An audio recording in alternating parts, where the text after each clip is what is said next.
Bismillahirrahmanirrahim. Assalamualaikum warahmatullahi wabarakatuh. Innal hamdalillah nahmaduhu wa nasta'inuhu wa nastaghfiruh wa na'udzu billahi min syururi anfusina wa min sayyiati a'malina. May yahdihillahu fala mudhillalah wa may yudlil fala hadiyalah. Asyhadu an la ilaha illallah wahdahu la syarikalah wa asyhadu anna Muhammadan abduhu wa rasuluh. Ya ayyuhalladzina amanu taqullaha haqqa tuqatih wa la tamutunna illa wa antum muslimun. Ya ayyuhan nasu taqu rabbakumul ladzi khalaqakum min nafsin wahidah wa khalaqa minha zawjaha wa bassa minhuma rijalan katsiran wa nisaa'a wattaqullaha alladzi tasaaluna bihi wal arham innallaha kana 'alaikum raqiba. Ya ayyuhalladzina amanu taqullaha wa qulu qawlan sadida yuslih lakum a'malakum wa yaghfir lakum dzunubakum wa may yuti'illaha wa rasulahu faqad faza fawzan 'azima. Amma ba'd. Fa inna asdaqal haditsi kitabullah wa khairal hadyi hadyu Muhammadin sallallahu alaihi wasallam wa syarrul umuri muhdatsatuha wa kullu muhdatsatin bid'ah wa kullu bid'atin dhalalah wa kullu dhalalatin finnar. Ikhwafillah rahimani Allahukum. Alhamdulillah pada kesempatan kali ini Allah Azza wa Jalla kembali mempertemukan kita di majelis yang mulia, majelis Thalabul Ilm, memahami risalah Allah Subhanahu wa taala baik yang ada di dalam Al-Qur'an ataupun sunnah Rasul sallallahu alaihi wasallam yang merupakan kewajiban bagi kita untuk senantiasa memahaminya, kemudian mengamalkannya dan mendakwahkannya. Dan kesempatan kali ini kita akan membahas tentang tema yang berhubungan dengan keseharian kita. Namun boleh jadi ada di antara kita kurang menyadari dan memahami bahwa itu adalah bagian dari syariat yang sangat penting, ya. Sehingga untuk menyempurnakan peribadatan kita kepada Allah Subhanahu wa taala, kita fahami apa amalan-amalan tersebut sehingga menjadikan amalan yang kita anggap sudah biasa, ya, atau samar-samar kita katakan ini adalah bagian dari syariat, kemudian kita pastikan bahwa ini bagian dari syariat dan harus kita pertahankan. Apa yang kita bahas? Yang kita bahas adalah sunanul fitrah, ya, kebiasaan yang sudah menjadi satu hal yang membuat diri itu suka ketika kita meninggalkannya, atau bahkan di suatu saat walaupun darurat kita tidak bisa melaksanakannya, rasanya kalau tidak merasakan itu risih. Rasulullah SAW bersabda di dalam sebuah hadis yang diriwayatkan oleh Abu Hurairah radhiyallahu anhu, khamsun minal fitrah. Ini disebutkan 5, tapi bukan untuk membatasi bahwa sunanul fitrah itu hanya 5, ya, tetapi ini menerangkan tentang beberapa sunanul fitrah. Yang pertama adalah al-istihdad. Al-istihdad walaupun sebenarnya ini adalah kalimat umum. Hadid artinya besi, sin itu artinya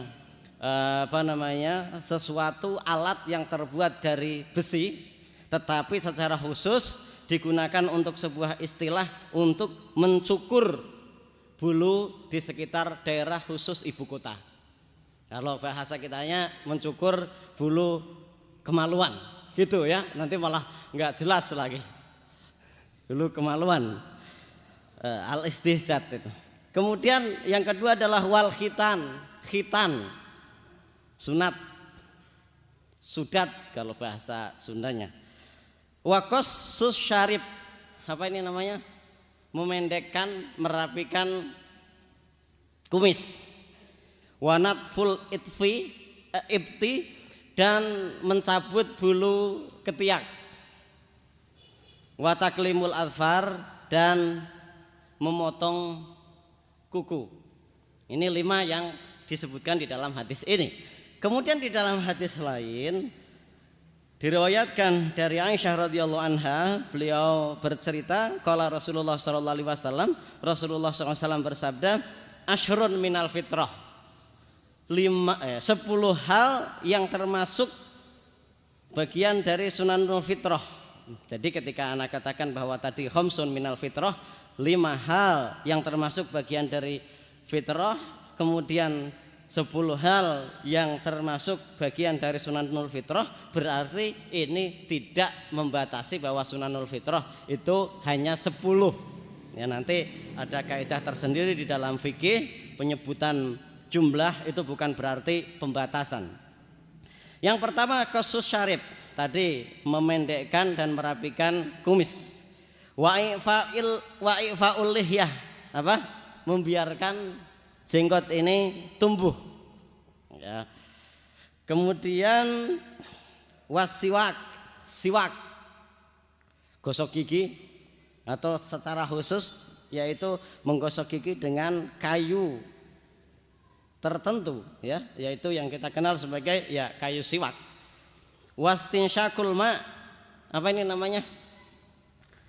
Menghirup air ke hidung untuk membersihkan hidung.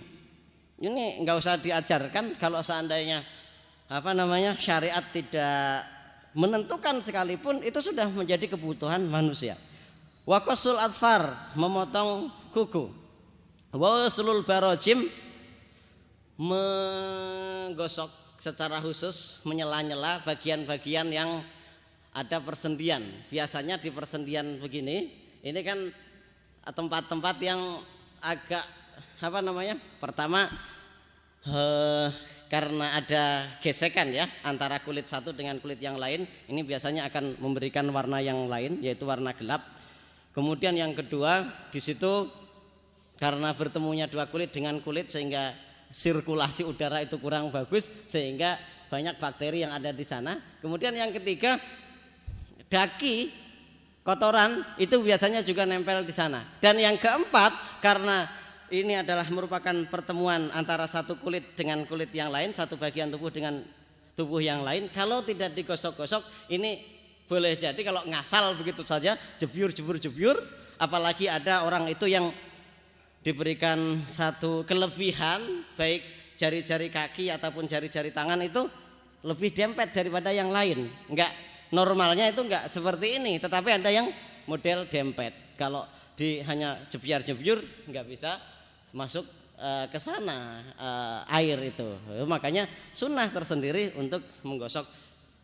Ini sunnah, bukan hanya sunnanul fitrah, ya sunnah yang ada di dalam syariat Islam. Bahkan menurut apa namanya, organisasi kesehatan dunia, itu untuk menggosok tangan saja ada 6 langkah apa 9 langkah begitu ya. Sedemikian rupa, ada dari samping, dari kanan, kemudian kita kepalkan dan yang lain sebagainya. Ini sunanul fitrah. Maka kita akan ketahui nanti sunanul fitrah itu seperti apa. Wanatful ibti, tadi mencabut bulu ketiak. Gak usah diajari, yang kurang kenal Islam juga mereka sudah membuat teknologi-teknologi tertentu untuk membuat bagaimana supaya ketek itu bersih dari bulu-buluan. Benar ya? Ini yang mereka kurang paham pun sudah apa namanya melakukan hal tersebut, karena ini sunanul fitrah, bawaan yang diberikan oleh Allah Subhanahu wa taala sebagai ghorizah, instinktif untuk manusia, kemudian ditetapkan sebagai syariat dan dijadikan pahala bagi mereka yang melaksanakannya. Oh, ini. Kemudian wahal kul'anah, tadi sudah kita katakan, mencukur, membersihkan bulu-bulu di daerah-daerah khusus di daerah khusus ibu kota atau apa bulu kemaluan lah. Wantiqasul ma, yakni al istinja, salah satu dari sunanul fitrah adalah bebersih atau cebok dengan air. Risih ya kalau orang itu enggak cebok, tapi ada orang yang sudah rusak fitrahnya, dia enggak pakai, langsung dia masuk lagi, ada ya, karena dia sudah rusak fitrahnya. Tapi secara umum manusia akan merasa risih kalau sampai habis buang hajat kemudian enggak pakai cebok. Apalagi kalau itu hajat besar, dia tambah. Ya, kemudian periwayat ada yang lupa, qala Zakaria qala Mus'ab wa nasitu al-asyirah ila antakuna al-madmadah. Saya lupa untuk yang ke-10-nya itu apa. Kemungkinan madmadah. Termasuk di antara sunanul fitrah yaitu apa ini? Kumur. Apalagi kita tadi sudah katakan di awal bahwa penyebutan angka-angka ini bukan berarti pembatasan. Bahkan salah satu sunanul fitrah yaitu membiarkan rambut uban, tidak mencabutnya. Karena itu sudah sunnah manusia, sudah umur 50 tahun, 60 tahun, kemudian pengen hitam terus, begitu putih dicabutin, habis. Gundul, ya. Oke lah kalau nggak mau semuanya putih boleh disemir selain warna hitam, kan begitu. Ini ada solusi semuanya di dalam Islam, dan ini menunjukkan bahwa Islam adalah agama yang sempurna, hadir karena kesempurnaan yang menurunkannya untuk manusia yaitu Allah Subhanahu wa taala. Baik, iwafillah rahimani Allah yakum. Dua hadis itu sebagai pembuka, kemudian kita akan membahasnya. Sunnah fitrah adalah suatu tradisi yang apabila dilakukan akan menjadikan pelakunya sesuai dengan tabiat yang telah Allah tetapkan bagi para hambanya, yang telah dihimpun bagi mereka. Allah menimbulkan rasa cinta, mahabbah terhadap hal-hal tadi di antara mereka, dan jika hal-hal tersebut dipenuhi akan menjadikan mereka memiliki sifat yang sempurna dan penampilan yang bagus. Kemudian hal ini merupakan sunnah para nabi terdahulu dan telah disepakati oleh syariat-syariat terdahulu, maka seakan-akan hal ini menjadi perkara yang jibiliyah, manusiawi, yang telah menjadi tabiat bagi mereka. Ini bisa kita lihat keterangan tersebut di dalam Sahih Fikih Sunnah jilid 1 halaman 97. Ya, itu membuat orang lebih kelihatan lebih baik.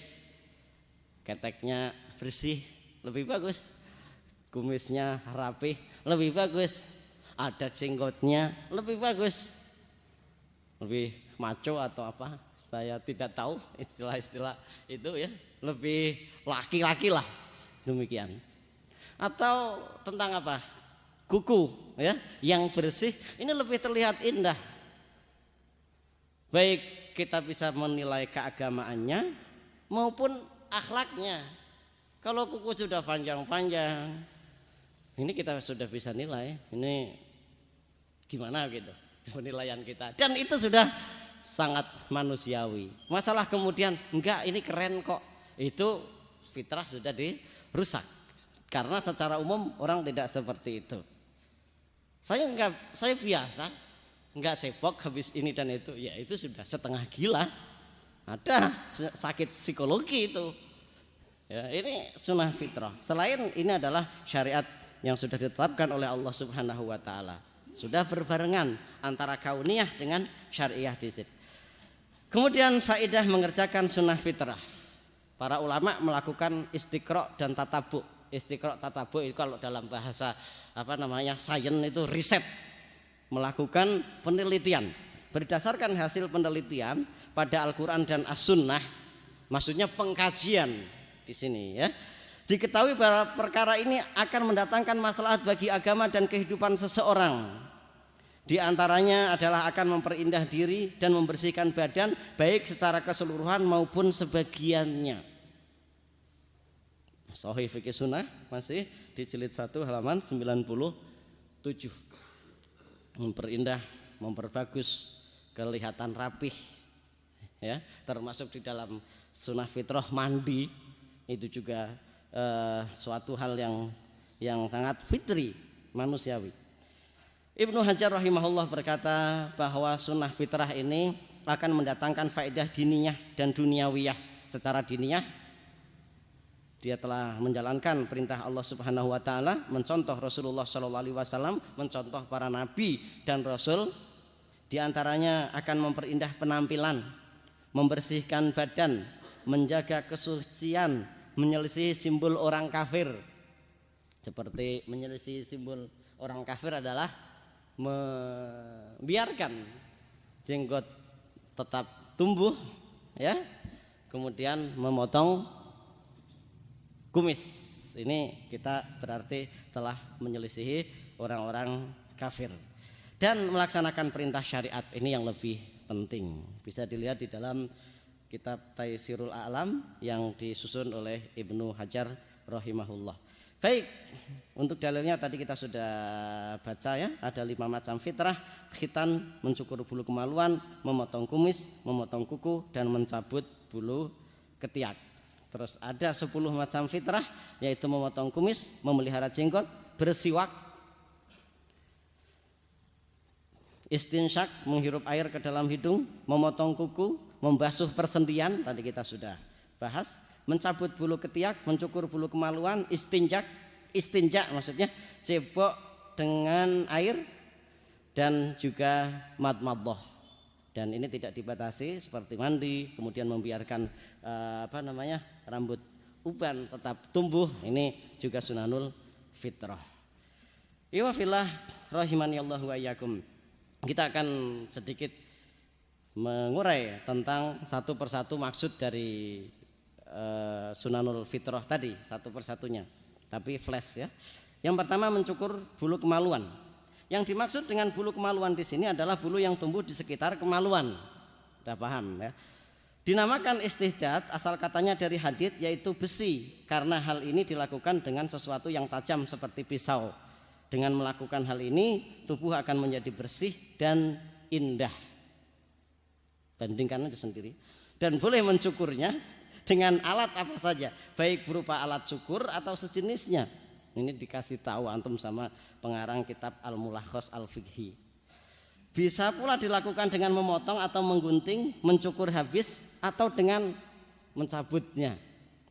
Sakit Pak Ustadz, mungkin teknisnya salah atau caranya yang salah. Sekarang teknologi sudah modern, entah caranya seperti apa. Tapi kalau memang kita belum tahu, jangan coba-coba ya, karena ini berbeda dengan rambut yang lain. Kalau dicabut nggak terlalu sakit, atau mencabutnya boleh pakai cukur, sudah tersedia di mana-mana sekarang, di swalayan ada, di toko-toko sekitar kita sudah ada.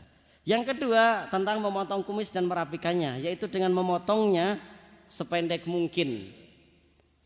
Ini masuk dalam pembicaraan yang cukup seru di antara para ulama, apakah boleh mencukurnya seperti halnya mencukur bulu kemaluan, katakanlah seperti itu, pakai jilet dan yang semacamnya. Ada yang mengatakan kalau dilihat dari bahasanya ini beda dengan mencukur, tetapi dia cukup memendekkan dengan apa, yaitu dengan gunting, begitu ya. Makanya di sini tidak dikatakan mencukur, tetapi memotongnya dengan sependek mungkin agar tetap ada kelihatan sisa-sisanya, biar lebih kelihatan cowoknya atau kelihatan lakinya, begitu. Dengan melakukan hal ini akan terlihat indah, rapi, dan bersih. Dan ini juga dilakukan sebagai pembeda dengan orang kafir. Tadi kita sudah sampaikan di dalam sebuah hadis. Nanti kalau sempat kita akan bacakan hadisnya ya. Kemudian yang ketiga, memotong kuku, yaitu dengan memotongnya dan tidak membiarkannya memanjang. Hal ini juga dilakukan dengan membersihkan kotoran yang terdapat di bawah kuku. Tujuannya juga kita bisa lebih mudah untuk membersihkan kotoran yang ada di bawah kuku. Dengan melakukan hal ini akan terlihat indah dan bersih, dan untuk menjauhi kemiripan tasyabuh dengan binatang buas yang memiliki kuku yang panjang. Ini manusia benar-benar diposisikan sebagai manusia oleh Allah Subhanahu wa taala. Islam diposisikan sebagai muslim dan mukmin sebagai hamba Allah Subhanahu wa taala, dibedakan dengan orang kafir. Manusia dibedakan dengan binatang. Tidak boleh memiliki kuku panjang yang itu seperti halnya binatang-binatang buas. Kayak sujud pun ditata sedemikian rupa, enggak boleh seperti halnya anjing kalau tidak salah ya, ketika dia duduk. Mencabut bulu ketiak, apa yang dimaksud, yaitu menghilangkan bulu-bulu yang tumbuh di lipatan ketiak, baik dilakukan dengan cara dicabut, digunting, dan lain-lain ya. Dengan melakukan hal ini tubuh akan menjadi bersih dan akan menghilangkan bau yang tidak enak yang disebabkan oleh keberadaan kotoran-kotoran yang melekat pada ketiak. Jadi pas kita bersihkan ini biasanya lebih mudah karena nggak ada yang bersembunyi dan nempel pada rambut. Apalagi mereka yang diberikan sebuah kelebihan oleh Allah Subhanahu wa taala memiliki bulu ketiak yang lebat. Dan biasanya bakteri ngumpul di sana, setelah bakteri banyak di sana baunya pun Masya Allah ya, ini dengan dibersihkan insya Allah akan menghilangkan bau yang tidak sedap tersebut dan lebih enak dipandang ya. Kemudian yang ke berapa tadi lanjutannya pokoknya ya, diberikan keterangan untuk beberapa hal tadi, baik memotong kumis, memotong kuku dan mencabut bulu ketiak. Apakah pada keempat sunnah fitrah di atas terdapat batasan waktu untuk memotongnya? Kapan? Ya. Keempat sunnah fitrah ini tidak dibatasi dengan waktu tertentu, tetapi batasan waktunya adalah sesuai kebutuhan. Kapan saja dibutuhkan, itulah waktu yang untuk membersihkan atau memotongnya. Jadi tidak harus menunggu hari Jumat seumpama. Ya, walaupun hari Jumat memiliki keutamaan tersendiri, tapi kalau ternyata hari Jumat lupa, sudah masuk habis Jumat apa? Sabtu ya. Sabtu, waduh kemarin lupa. Kuku sudah panjang, macam-macam sudah panjang, bulu-buluan sudah panjang. Ya tetap biarpun hari Sabtu tetap dipotong, dibersihkan. Enggak harus nunggu hari Jumat lagi. Entarlah nunggu hari Jumat biar sunnahnya dapat banyak. Enggak. Ya, hari Sabtu pun kalau sudah kelihatan lebat, sudah kelihatan panjang, segera dipotong kuku-kuku dan yang semacamnya. Kemudian berhitan ini juga punya keterangan tersendiri. Ada laki-laki dan perempuan. Untuk laki-laki hukumnya wajib, untuk perempuan hukumnya sunnah. Walaupun di situ ada pembicaraan yang cukup seru antar ulama dalam artian cukup ketat ya. Seru itu bukan berarti kemudian kita untuk seru-seruan, bukan, tetapi ini pembicaraan yang sangat sama-sama kuat pendapat apakah wajib atau sunnah untuk wanita. Tapi kita bisa ambil kesimpulan dari banyak buku kitab dan keterangan ulama bahwa untuk laki-laki hukumnya wajib, untuk perempuan hukumnya sunnah ya. Tapi karena ini sunnah ya harus dilakukan, bukan karena sunnah kemudian ditinggalkan, repot kalau seperti itu ya. Sebagaimana makruh, karena makruh harus ditinggalkan, bukan karena makruh kemudian enggak apa-apa, salah. Giliran sunnah saja, sunnah ini enggak usah dikerjakan, makruh ini enggak apa-apa dikerjakan. Kebalik, berarti dia tidak termasuk sabiqun bil khairat, yaitu hamba-hamba Allah Subhanahu wa taala yang senantiasa berkompetisi untuk mendapatkan ridho Allah Subhanahu wa taala. Untuk dalil tadi kelewat sudah sampai khitan ya. Untuk pembatasan hari melakukan pemotongan tadi walaupun tidak ada batasannya, tetapi ada sebuah hadis yang menerangkan, yang diceritakan oleh Anas bin Malik radhiyallahu anhu, wukita lana fi qasyi syaribi wa taklimil adfari wa natfil ibti wa halqil anati alla natruka aktsaru min arba'ina lailah. Kami diberi batasan waktu oleh Rasulullah untuk mencukur kumis, memotong kuku, mencabut bulu ketiak dan mencukur bulu kemaluan, tidak dibiarkan lebih dari 40 hari. Ya. Kuku 40 hari udah panjang kemungkinan ya. Terus apa ini namanya, kumis juga sudah panjang, kadang malah bukan hanya panjang, berantakan ya. Kemudian bulu yang lain pun demikian, sudah harus waktunya untuk dibersihkan. Hadis tentang kewajiban untuk khitan, yang pertama adalah firman Allah Subhanahu wa taala, "Tsumma auhayna ilaika an tabi' millata Ibrahim hanifa wa ma kana minal musyrikin." Kemudian kami wahyukan kepadamu wahai Muhammad, ikutilah agama Ibrahim, seorang yang hanif dan bukanlah dia termasuk orang-orang yang mempersekutukan Allah Subhanahu wa taala. Bukanlah Nabi Ibrahim itu adalah orang yang musyrik. Kemudian di dalam hadis Rasulullah SAW bersabda, Ibrahim al-Khalil berkhitan setelah mencapai usia 80 tahun dan beliau berkhitan dengan kapak. Hadis riwayat Bukhari. Itu teknologi saat itu. Dan kita yakin bahwa dari waktu ke waktu Allah Subhanahu wa taala mengajarkan kepada manusia yang sebelumnya pun sudah diajarkan oleh Allah kepada Nabi Adam untuk melakukan semua hal dan perlengkapan dan peralatan, ya.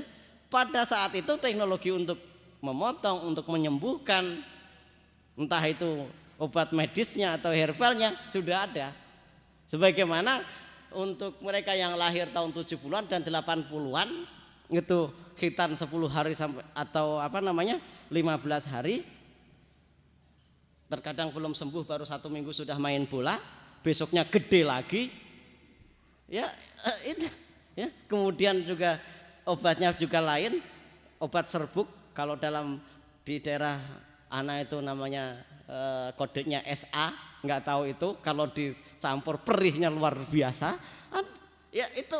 Tapi kalau sekarang sudah pakai klem, sudah pakai laser, ya walaupun sebenarnya itu bukan laser, tetapi saya solder, ya semacam solder lah. Kalau antum melihat sendiri proses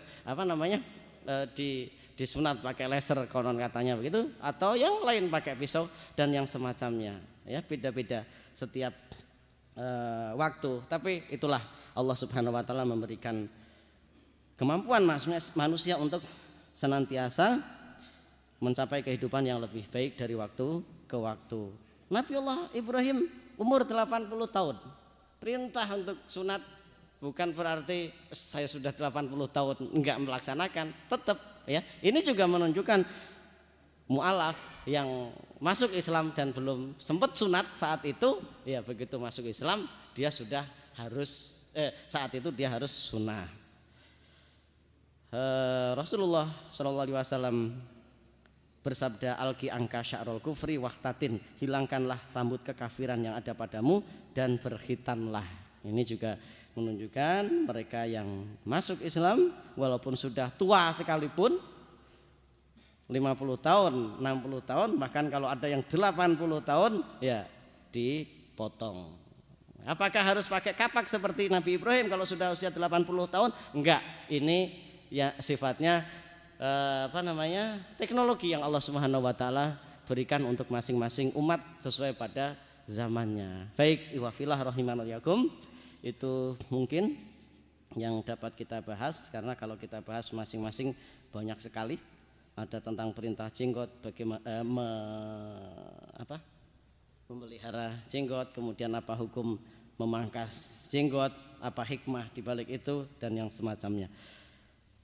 2 hadis saja tentang masalah jenggot dan potong kumis. Rasulullah SAW bersabda, ahfus syawariba wa ahful liha, potonglah atau pendekkanlah kumis dan peliharalah jenggot. Hadis riwayat Muslim nomor 623, dan juga hadis khaliful musyrikina afus syawariba wa auful liha, selisilah orang-orang musyrik. Tadi kita katakan bahwa salah satu bentuk dari hikmah menjalankan sunanul fitrah itu adalah menyelisihi orang kafir, orang musyrik.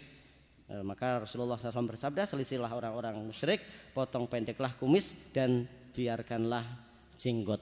Itu beberapa hal yang berhubungan dengan keterangan sunanul fitrah. Mudah-mudahan dengan seperti ini kita semakin memahami tentang syariat Islam dan betapa sempurna dan mulianya syariat Islam, dan mudah-mudahan Allah memberikan istiqomah kepada kita untuk tetap berislam hingga hembusan nafas terakhir.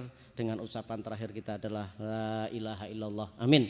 Demikian wasallallahu nabiyana Muhammadin wa ala ali Muhammad. Assalamualaikum warahmatullahi wabarakatuh.